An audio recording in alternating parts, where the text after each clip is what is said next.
Assalamualaikum warahmatullahi wabarakatuh. Yang terhormat Ibu Intan Nur Aziza MPD selaku dosen pengampu mata kuliah Sejarah Kebudayaan Islam dan Lokal serta teman-teman dimanapun berada, perkenankanlah kami dari kelompok 11 mempresentasikan mengenai tema kebudayaan Penginjongan. Namun sebelumnya perkenankan saya memperkenalkan anggota kelompok 11, yaitu saya sendiri Sulamia NIM 201740111, Yarti NIM 201740123, Anissa Nadifa Salsabila NIM 20174011030. Kami akan menyampaikan materi mengenai pengertian, asal-usul, filsafat, dan sikap hidup Penginjongan. Untuk yang pertama, yuk kita simak bareng-bareng pemaparan materi mengenai apa itu pengertian kebudayaan Penginjongan dan bagaimana sih asal-usul budaya Penginjongan yang akan dibacakan oleh pemateri kita, yaitu Anissa Nadifa Salsabila. Yuk kita simak bareng-bareng. 1. Sejarah masuknya Islam ke Banyumas. Islam masuk ke Banyumas pada tahun 1288. Ini didasarkan pada prasasti yang tertulis jelas dengan angka Arab di atas tiang utama masjid. Namun tidak bisa memastikan apakah tahun tersebut Masehi atau Hijriah, karena tidak ada keterangan lebih lanjut yang bisa dipertanggungjawabkan. Bahwa pada zaman itu ada seorang kiai yang datang dari utara bernama Mustoleh yang mengajarkan Islam kepada masyarakat setempat. Kiai Mustoleh membangun Masjid Saka Tunggal sebagai pusat penyebaran Islam di Banyumas. Setelah wafat, Kiai Mustoleh dimakamkan di dekat masjid sebagai bentuk penghormatan dan sekaligus sebagai bukti bahwa beliau sebagai penyebar Islam pertama di Banyumas dan pendiri Masjid Saka Tunggal.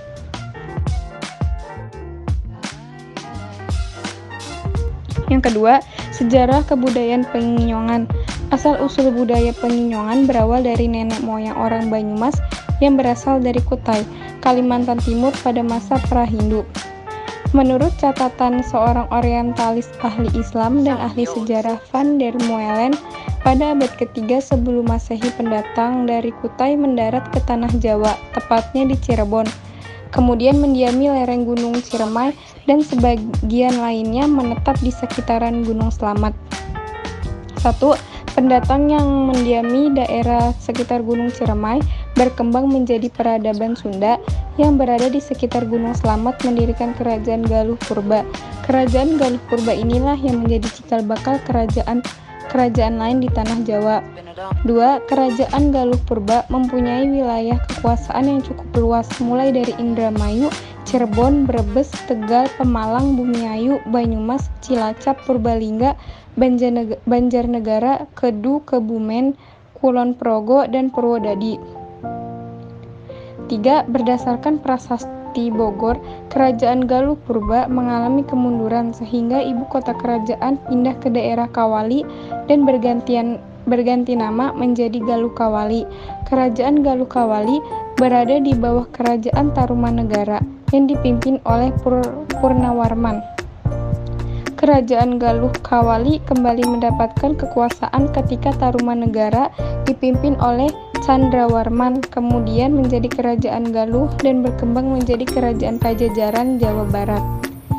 Penginjongan adalah kata yang dipopulerkan budayawan Ahmad Tohari.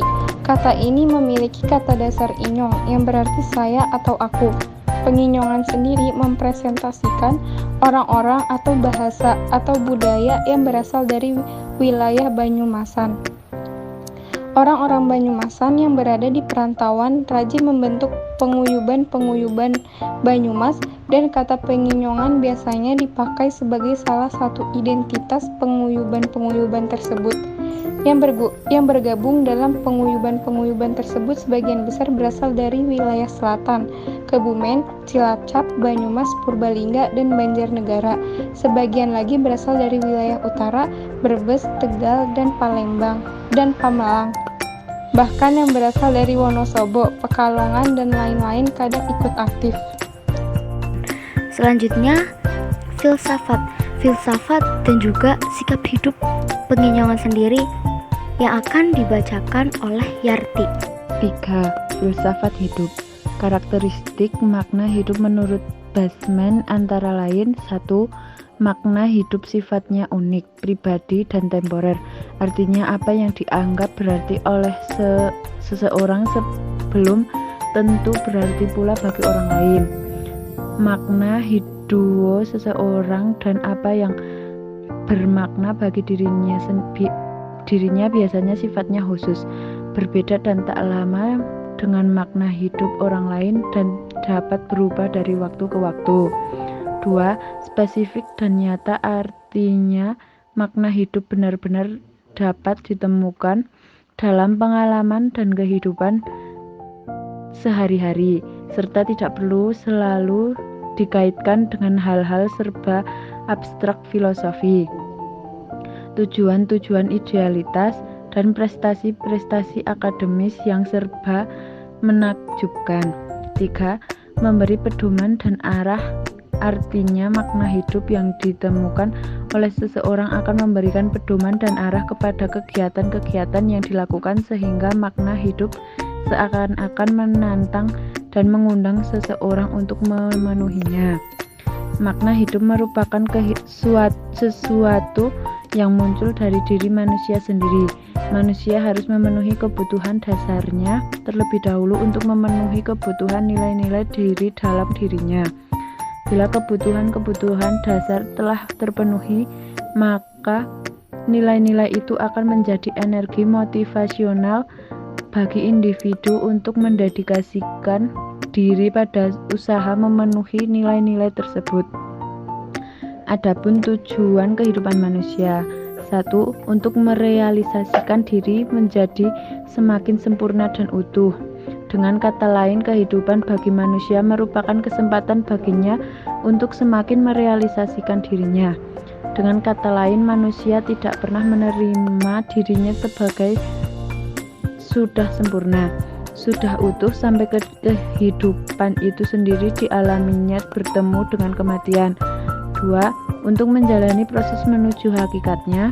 Tujuan ini untuk menegaskan mengenai proses yang harus dilakukan manusia dalam perjalanan menuju hakikatnya, yaitu kehidupan setelah kematian. Sikap hidup penginjungan. Masyarakat penginjungan memiliki kesadaran yang sama akan status mereka sebagai rakyat jelata.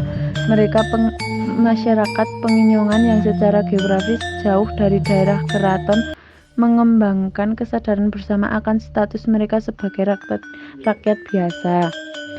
Sebagai subkebudayaan Jawa, kebudayaan penginjungan juga menjunjung tinggi unggah-ungguh dalam kehidupan sehari-hari. Unggah-ungguh tersebut digunakan secara sederhana oleh masyarakat penginjungan. Konsep unggah-ungguh pada masyarakat penginjungan dalam bertingkah laku adalah hal yang mutlak. Namun dalam budaya penginjungan, konsep unggah-ungguh dalam berbahasa diterapkan secara sederhana.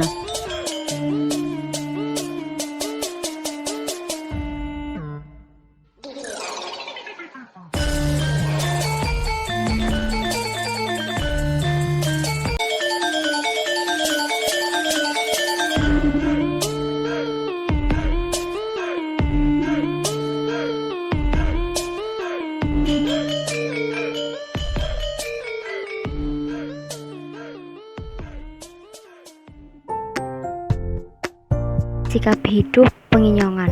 Cablaka yang berasaskan kesetaraan menjadikan masyarakat penginjungan yang mudah melebur dalam masyarakat. Hal ini merupakan manifestasi dari asas kesetaraan yang dimiliki oleh masyarakat penginjungan. Ada yang anggapan bahwa Cablaka itu merupakan akronim dari Cahwalaka yang berarti anak yang apa adanya. Oleh sebab itulah, Cablaka dikenal sebagai konsep yang apa adanya. Dalam hal ini, apa adanya tidak hanya tercermin dari masyarakatnya yang cenderung terbuka dalam berinteraksi dengan orang lain. Lebih jauh, konsep apa adanya dalam masyarakat penginjungan itu juga tercermin pada budaya serta dialeknya yang apa adanya. Ajaran dari konsep Cablaka ini salah satunya adalah pengungkapan diri. Pengungkapan diri adalah proses menghadirkan diri yang diwujudkan dalam kegiatan membagi perasaan dan informasi dengan orang lain. 1. Menurut Suseno tahun 2003, masyarakat Jawa memiliki sikap etok-etok atau pura-pura. Sikap pura-pura ini muncul untuk mencegah terjadinya konflik dengan harapan menumbuhkan kerukunan dengan orang lain. 2. Penelitian Lestari tahun 2016 menjelaskan bahwa ada hubungan positif antara tingkat keterbukaan diri dengan penyesuaian diri. Hal ini berarti semakin tinggi tingkat keterbukaan diri, maka semakin tinggi pula penyesuaian dirinya. Masyarakat Penginyongan lebih mengaktualisasikan inner self, meskipun tidak sesuai dengan harapan sosial yang ada. Sebagai sub kebudayaan Jawa, secara umum masyarakat Jawa akan melakukan sikap pura-pura demi mencegah konflik dengan orang lain. Ajaran terakhir dari konsep Cablaka adalah hidup sederhana. Menurut ketiga subjek penelitian, kehidupan orang Penginyongan adalah kehidupan yang menjunjung tinggi kesederhanaan. Hal ini muncul karena masyarakat Penginyongan sejatinya berasal dari budaya yang berlatar belakang agraris, bukan budaya yang berlatar belakang industri atau perdagangan. Oleh karena itu, kehidupan masyarakat Penginyongan identik dengan kesederhanaan. Selain itu, kehidupan sederhana masyarakat Penginyongan juga tercermin dari istilah perek watu atau ratu, di mana masyarakat Penginyongan memang dekat dengan alam. Orang Penginyongan memanfaatkan alam sebagai sarana pemenuhan kebutuhan sehari-hari. Budayanya juga mencerminkan bahwa masyarakat Penginyongan memanfaatkan alam sekitar. Menurut Hadi Wijaya, alat musik di daerah Penginyongan saja memanfaatkan bambu yang ada di alamnya. Hal ini berbeda dengan budaya Jawa yang ada di daerah keraton yang alat musiknya saja sudah menggunakan logam. Itulah tadi pemaparan materi dari kelompok 11. Kurang lebihnya kami mohon maaf. Wallahul muwaffiq ila aqwamit thoriq. Wassalamualaikum warahmatullahi wabarakatuh. Jangan lupa like, comment, and subscribe. Terima kasih.